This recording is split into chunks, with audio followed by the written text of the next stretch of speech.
Break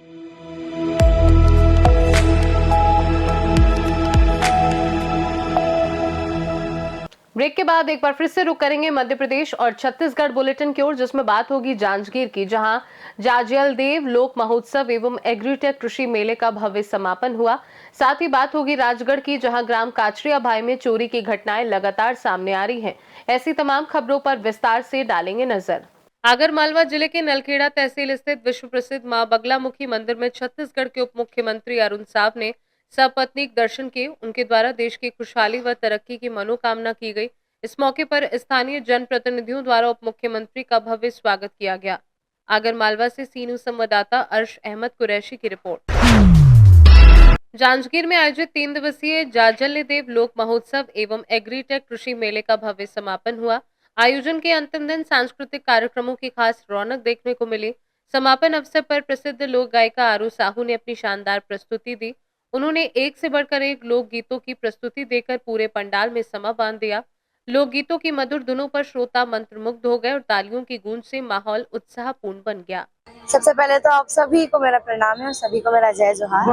और जैसा कि आप पूछ रहे थे, तो बचपन से वैसे तो मैं थोड़ा थोड़ा गा रही हूँ और क्लास 5 से ऑफिशियली इस फील्ड में मैं आई हूँ। और मेरा बस मोटिव ये रहा है कि छत्तीसगढ़ को रिप्रेजेंट करते हुए आगे बढ़ना है। और मैं अभी तक छत्तीसगढ़ के बहुत सारे पारंपरिक लोकगीत गा चुकी हूँ और मेरे से जो बच गया है मैं वो भी गाने की कोशिश करूंगी और आप सभी के भरोसे। हिंदी गानों में रुझान रहा है कि नहीं रहा है, और कैसा लगता है छत्तीस करेगा क्या? हिंदी गाने भी मेरे एक दो हिंदी गाने आए हैं जिसको सिर्फ इंडिया ही नहीं बाकी दूसरे देश में भी देखा गया है। एक तो है ले ले तलाशी जो कि 11+ मिलियन गया है और बहुत ज्यादा प्यार मिला है। मुझे इतना नहीं लगा था कि लोग मेरे हिंदी गीतों को भी पसंद करेंगे, और इसके पीछे मेरा मोटिव कुछ ऐसा था कि लोग जब स्क्रॉल करेंगे, जाके उस वीडियो को क्लिक करेंगे, तो उसके पीछे जब मेरे चैनल में जाके देखेंगे तो उन्हें छत्तीसगढ़ का पारंपरिक गीत भी देखने को मिलेगा। और इसके चलते जी आज जांजगीर के कृषि मेला में आई हूँ। बहुत अच्छा लग रहा है, यहाँ आते ही लोगों का प्यार देखने को मिल रहा है, आशीर्वाद देखने को मिल रहा है। बस जाना है, परफॉर्म करना है, सबको झुमाना है और नचाना है।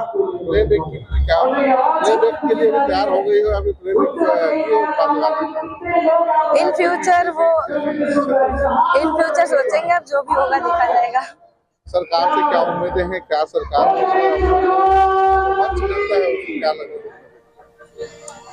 मंच मुझे मिलता है महोत्सव में बहुत ज्यादा खुशी होती है। अच्छा लगता है कि छत्तीसगढ़ को रिप्रेजेंट करते हुए मुझे स्टेज मिल रहा है और काफी लोगों का प्यार मिल रहा है। सरकार को बहुत बहुत धन्यवाद करना चाहूंगी कि जिन्होंने मुझे बहुत सारे महोत्सव में ऐसा परफॉर्म करने का मौका दिया। और जी मैं नागपुर, गोंदिया, मुंबई भी जा चुकी हूँ, कोलकाता जा चुकी हूँ और दिल्ली भी जा चुकी हूँ। ये सब जगह जाके मैं छत्तीसगढ़ी गीत ही गाती हूँ अक्सर अपने।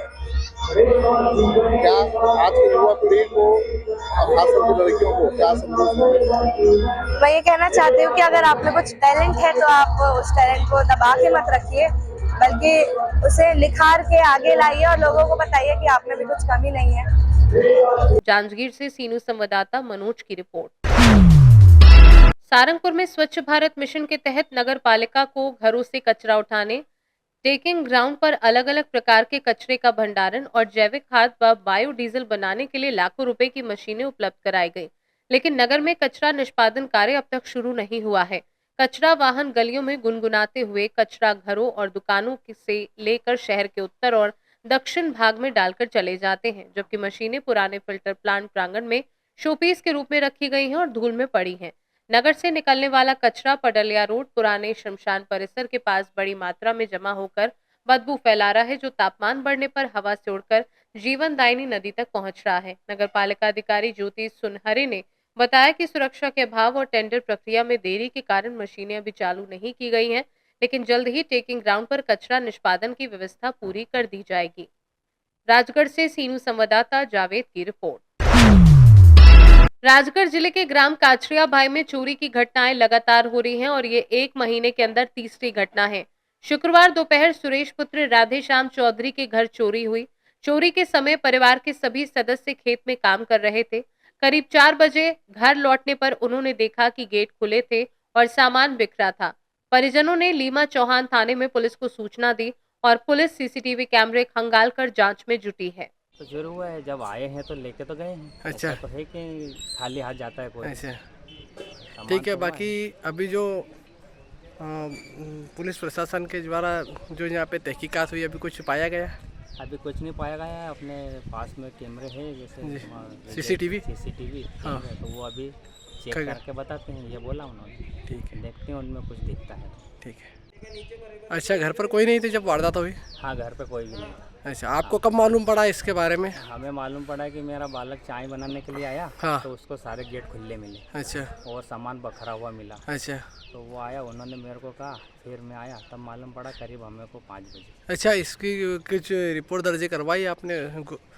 ये जो वारदात हुआ इसके लिए थाने हाँ, वगैरह रिपोर्ट करवाई है थाने में। जी। और सर भी आए हैं घूमने के लिए, उन्होंने भी स्पॉट देखा है। देखा है? हाँ। अच्छा, ये तीसरी वारदात है काचिरा भाई में? चौथी वारदात। चौथी बार। अच्छा। हाँ। अच्छा, कुछ को सामान कुछ वगैरह? सारंगपुर से सीनू संवाददाता नागेश्वर पाटीदार की रिपोर्ट। शाजापुर जिले के थाना शुजालपुर मंडी पुलिस ने हत्या के एक मामले में 10,000 रुपए के इनामी आरोपी बादल लोधी को राजस्थान के कोटा से गिरफ्तार किया है। मामला 8 फरवरी 2026 को दर्ज किया गया था, जिसमें फरियादी रमेश चंद्र ने चिराग और बादल के खिलाफ प्रकरण दर्ज कराया था। पुलिस अधीक्षक यशपाल सिंह राजपूत और अतिरिक्त पुलिस अधीक्षक घनश्याम मालवीय के निर्देशन में विशेष अभियान चलाकर मुखबिर सूचना, सीसीटीवी फुटेज और साइबर सेल की मदद से आरोपी की गिरफ्तारी की। आरोपी को न्यायालय में पेश किया गया है, जबकि अन्य फरार आरोपी की तलाश की जा रही है।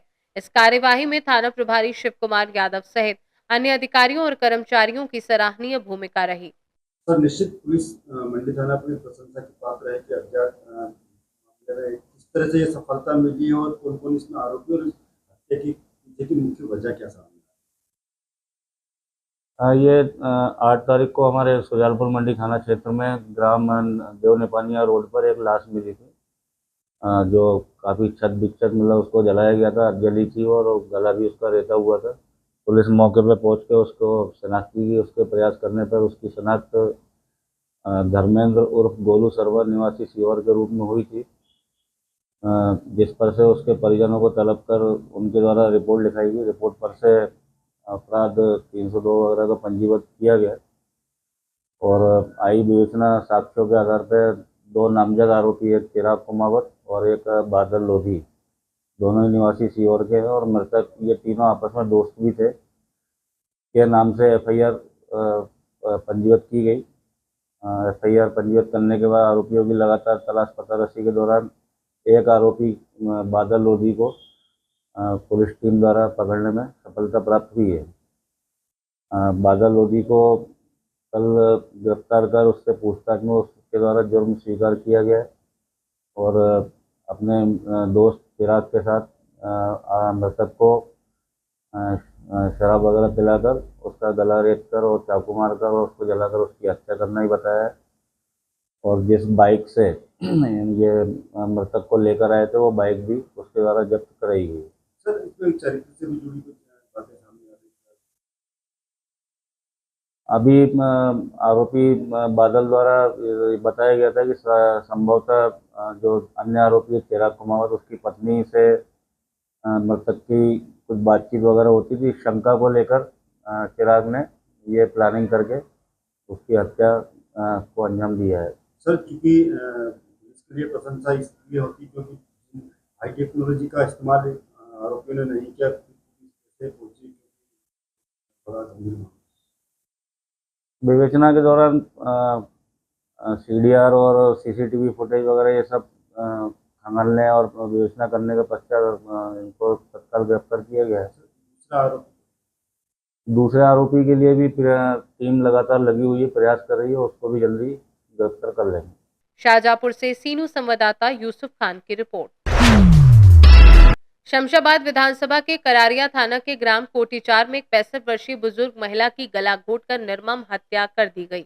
हत्या के बाद आरोपी मौके से फरार हो गया। करारिया थाना अंतर्गत ग्राम कोटीचार में हुई इस वारदात की सूचना मिलते ही पुलिस और एफएसएल टीम मौके पर पहुंच गई। परिजनों का आरोप है कि गीताबाई के साथ आरोपी ने दुष्कर्म किया और इसके बाद उनको साड़ी के पल्लू से गला घोंटकर मौत के घाट उतार दिया। हत्या की इस वारदात के बाद गांव में सनसनी मच गई। मौके की गंभीरता को देखते हुए देर रात एडिशनल एसपी प्रशांत चौबे घटनास्थल पर पहुंचे और परिजनों से पूछताछ की। पुलिस ने मृतक के शव को पोस्टमार्टम के लिए मेडिकल कॉलेज भेज दिया है। बुजुर्ग महिला के साथ हुई इस निर्मम हत्या के चलते परिजनों का रो रो कर बुरा हाल है। मौके से जुटाए गए जरूरी साक्ष्य और पूछताछ के बाद विदिशा पुलिस हत्या के आरोपी की तलाश में जुट गई है। शमशाबाद से सी न्यूज संवाददाता प्रयास विश्वकर्मा की रिपोर्ट। मध्य प्रदेश और छत्तीसगढ़ बुलेटिन में फिलहाल के लिए इतना ही। बने रहिए सी न्यूज भारत के साथ। हर खबर आपके साथ, आपके हाथ।